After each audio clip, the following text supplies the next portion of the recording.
it's very important to include call to action in your tweets. For example, you could ask your followers to retweet, you could ask your followers to favorite it, or you could just simply ask people to click on the link in your tweets. Now, I do highly recommend you ask people to retweet because when people do that, you'll get more exposure. Okay, because now it's not just your followers that are going to see your tweet; it's also going to be the followers of the person or the people that retweeted your tweet. All right, so let's just do a couple of examples here. I'm just going to type down a tweet message here.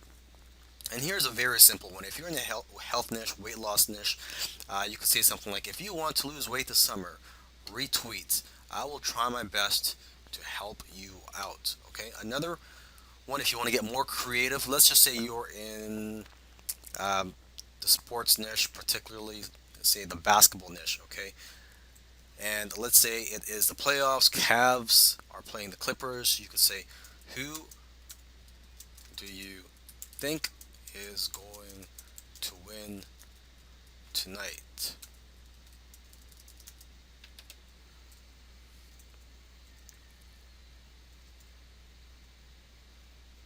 RT for Cavs, favorites for Clippers. Okay, and RT means retweet. And what you could also do is you could also add an image to this tweet to get more attention.